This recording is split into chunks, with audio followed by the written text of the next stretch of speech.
I'm in a shite mood. So, unfortunately, no one can fix it but me. So shit that that's the case. Part of it is because I left it too late to have breakfast, and by that point I got so hungry that I thought I was gonna literally like murder someone. So I did feel a bit calmer once I had my porridge, but I still just feel on edge. But anyway, I'm gonna do some errands. I need to pick up a parcel and also buy some deodorant because I've got stinky pits. And then I remembered, while I was like feeling sorry for myself, that a movie I really want to see has come out already, and that I can see it for cheap because it's Friday. So that's what I'm going to do to cheer myself the fuck up. And I'm also going to go to the Chinese bakery for a little treat. So that's the plan, to like not feel so angry today. Got the parcel. A bracelet, part of my bracelet journey this year. And now I'm gonna buy deodorant. Also, this is day 3 of not letting it linger. I've decided I've let it linger for too long. And what I mean by that is I do think about my ex all the time, and it's time to just stop because it's literally like I'm just still sabotaging at this point. So it's up to me now. I can't just like wait for the passage of time to do its work, because I'll be doing this for years potentially. Like, I think at this point I am part of the problem, unfortunately, even though I'm literally like perfect and then have never done anything wrong ever. I do think this one's on me this time, so I'm not letting it linger. And that involves, if a thought does come up, I just let it go. I don't let it linger. So yeah, it's day 3. Can I make it? I think I already do feel a bit better from it. Whatever.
I'm gonna check out this new Asian grocers in town.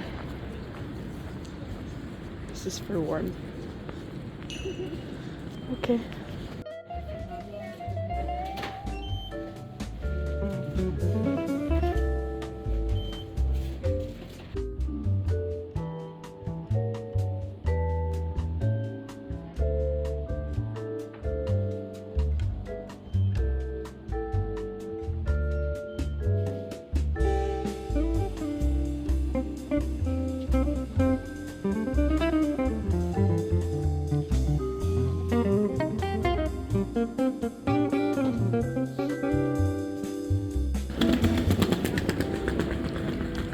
Wow. Okay, I was literally just trying to fill my sock up. That's cool. cool.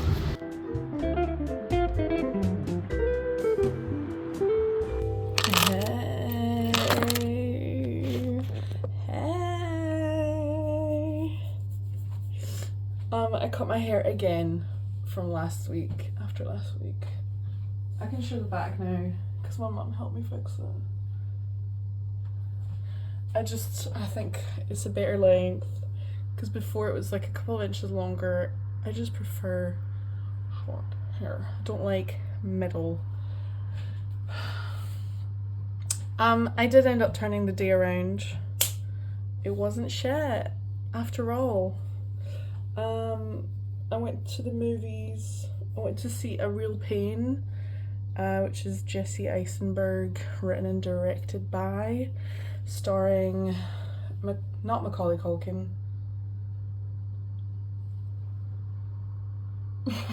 I can't remember his name, I'm so sorry, Culkin brother. Anyway, I'm still digesting. I did cry, but I'm also due my period soon, so wouldn't give it much weight, I guess. I wanted to talk about things I enjoyed lately, analog style, in my kitchen while my rice boils. Hold on. So we've got 6 minutes, really. There's been like a lot of good stuff. Obviously I was off from work for winter break, and I was able to like read a lot more than usual. Didn't watch that many movies, although since January started I've watched quite a few. And I've just been like enjoying some things, okay? I've just been consuming things, consuming media. So, movies, I started the year off strong, literally started the year. My plans got cancelled because everyone was sick. Well, 90% of the people were sick, me included, to be honest. So I just went to watch the fireworks that were going on near me. And then I came home and I decided to rewatch Coherence, which is a movie, I was going to say the year, I don't remember the year at all.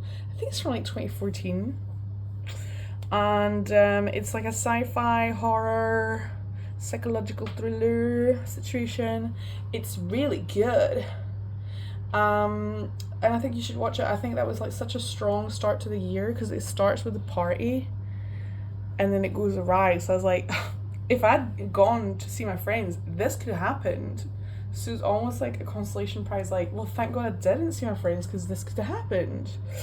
Yeah, you should check it out. It's very underrated. It's got what's his face, Xander from Buffy in it,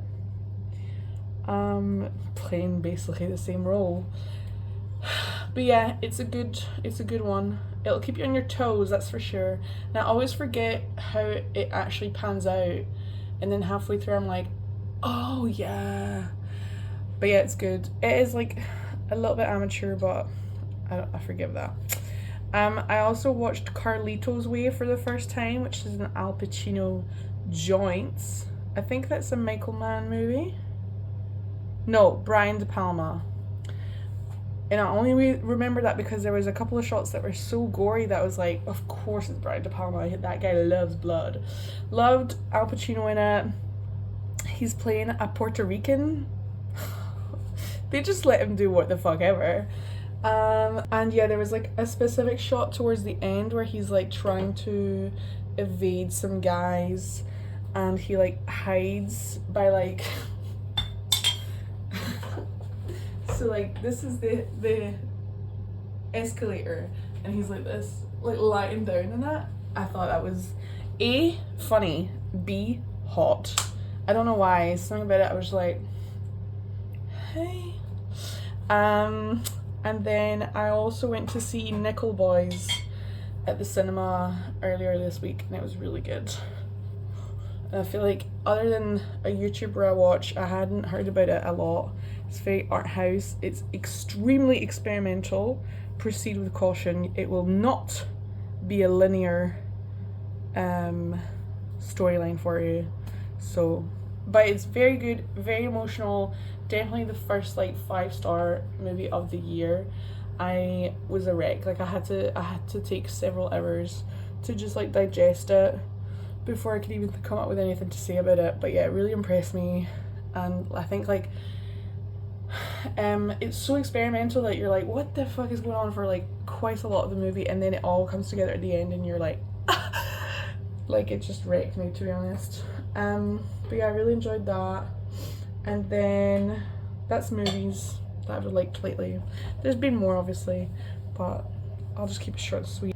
Then for YouTube, because I watch a lot of YouTube, I mean I've been watching a lot of just like let's plays and like just game like streams because I love watching people play games. But the other kind of videos I've really been enjoying is like end of year recaps, rankings. Like I really enjoyed George and Teresa's ranking of the year.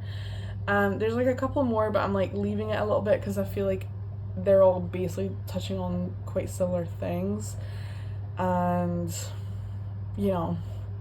But I've also really enjoyed Mike's video about like, well, it was his MMCU awards ceremony that he did through his podcast channel. I really enjoyed that. It made me laugh, although I do have to watch his podcast on 1.25 speed. Maybe he needs to watch me on 1.25 speed as well. Like that's okay, that's okay.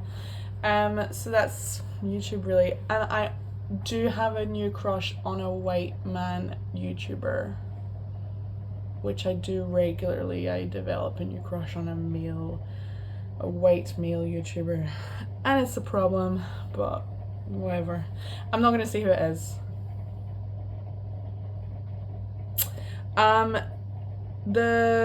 Well, it's not really the music that I've enjoyed, but it's music that I was just like, wait a minute. There's 2 songs that I want to talk about. The first one is The Only Time by 9 Inch Nails, just because it's so horny. That boy needs to be sedated for real. Like, they just let Trent Reznor do all that. They just let him moan and bounce on it in the studio, and they were like, okay, great, smash hit. And then the other one that I found through someone else's playlist is Meet Her at the Love Parade by De Hool, which I guess is a Dutch song because De Hool sounds Dutch. It's not a new song, obviously. Neither of these are new songs. I just like, I hadn't ever heard The Only Time before, but I'd heard Meet Her at the Love Parade before, and I'll sing a little bit. It's the one that goes I don't know about it. Like, it started on the playlist and I was like, wait, what's happening to me? Like, I felt so sexy. I don't know why. So yeah, I guess this is like horny music. Something about that beat, I was just like like I just wanted to be at the club with someone grinding on me. So that's music. I mean, there's been other stuff I've been enjoying as well, but once more, it's irrelevant. And then a really good article that I've read, and I'm in the process of reading 2 more.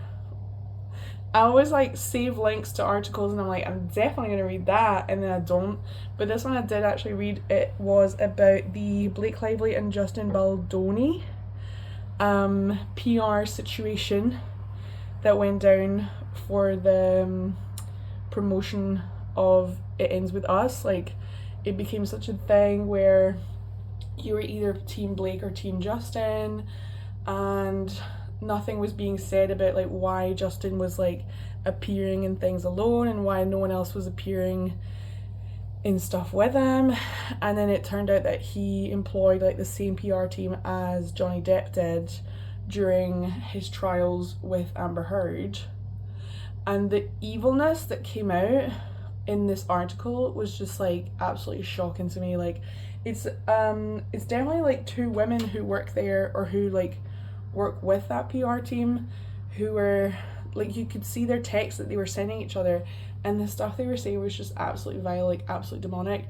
But I think it's really important to know this stuff, because like there's so much that we just don't know about like celebrity stuff, and the wool is really being pulled over our eyes in terms of Hollywood and stuff. Like, we really only see the tip of the iceberg. Okay, like, not to sound like I believe in the Illuminati, and I don't, but I do think like so much of it is so carefully manicured and packaged to us, and we just don't know the truth until years later. I mean, this only happened like a few months ago, but it's still really shocking. And like, they kind of got away with it, do you know what I mean? The PR team, I mean. And they'll keep getting away with it. Hopefully not anymore, but like, similar things will keep happening because everyone hates women. And then I've been reading quite a lot. I was trying really hard to read 35 books last year, and I did manage it. In fact, I read possibly twice that, because I didn't even include all the volumes of Dungeon Meshi I read, and then I got into another manga called Kimi ni Todoke, I think, and that had like 30 volumes. But it was very easy to read, like, do you know what I mean? There's only like 10 words on each page because all of it is drawings. So it actually ended up being so much more than 35, but I didn't really count it. Anyway, so at the end of the year I read this really good sci-fi, I can't remember her name. I really can't remember her name. Patricia? No. Anyway, so this book is called I Who Have Never Known Men. It's kind of, yeah, it's sci-fi, futuristic, question mark, kind of like speculative as well. It kind of reminded me of Margaret Atwood's writing. Like, if you enjoyed The Handmaid's Tale, you would probably enjoy this. And it also reminded me of the like Hatch plotline in Lost, the TV show. And then I think actually on New Year's Day I read The Grown Up, which is kind of like a short story, I think, by Gillian Flynn, my girl. Gillian Flynn, the kids missed you, come home. Like, we need another book. Anyway, I read The Grown Up and smashed it out of the park again. Like, it started one way and I was like, where's she gonna go with this? And then it just, it was so good. Like, Gillian Flynn, you did that, girl. Yeah, I really enjoyed it. It's very short and it's kind of like dark. It's the only one I could genuinely say is darkly comic. When books are described as darkly comic, I'm like, so it's not funny is what you're saying, but this one actually was, in my opinion. Yeah, I really enjoyed that. And then for podcasts, I mean, I'm like a Ride the Pod girly through and through, but they're on break right now, RIP. So I've been like digging into other podcasts I used to listen to. I actually listened to a really good one that's not on this list because I forgot about it.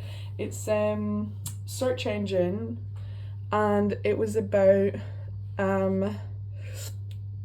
Kratom or Kratom being sold at vape shops, and about the fact that it's like actually a very serious drug and not just this kind of like legal weed alternative.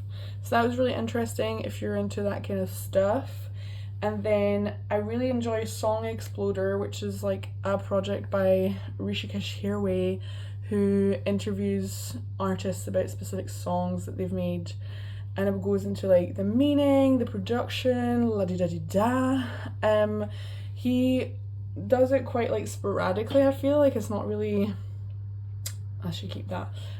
It's not really like a, well, maybe it is a weekly thing, I don't know, but I check it sporadically. And I just decided to check out what he'd released lately, and I listened to the one with Troye Sivan about One of Your Girls, because like I do like that song, but I hadn't really ever thought about it, so I was like, what is there to say about it? And it ended up being really interesting. And then I listened to the one about Decepticon by Le Tigre. You'll know it. You will know the song. It's the one that's like, hey, take the bomb, you know?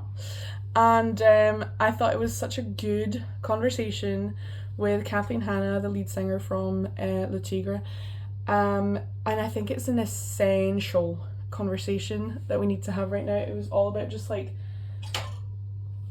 her roots in feminism, and her the link that has with music, and like the music industry in general as well, and like profit over authenticity. Just really, really interesting, really, really cool, and like really interesting to hear like the backstory of like where she was at in her life during that time, and what the music scene was kind of like as well. This looks so nasty. This cold curry. I got a dal makhani. We ordered from Mother India, and I don't think I'm gonna order it again. Apparently I'd ordered it before, but like I don't think I liked it. So sad. Saddest story you've ever heard, I'm sure. Anyway, that's the stuff I've been enjoying lately, and I've put you onto now. You're welcome. You're so welcome. But yeah, it doesn't really deserve like its own video. I'm just gonna put it as part of this. You're welcome. That's gonna be it for this week.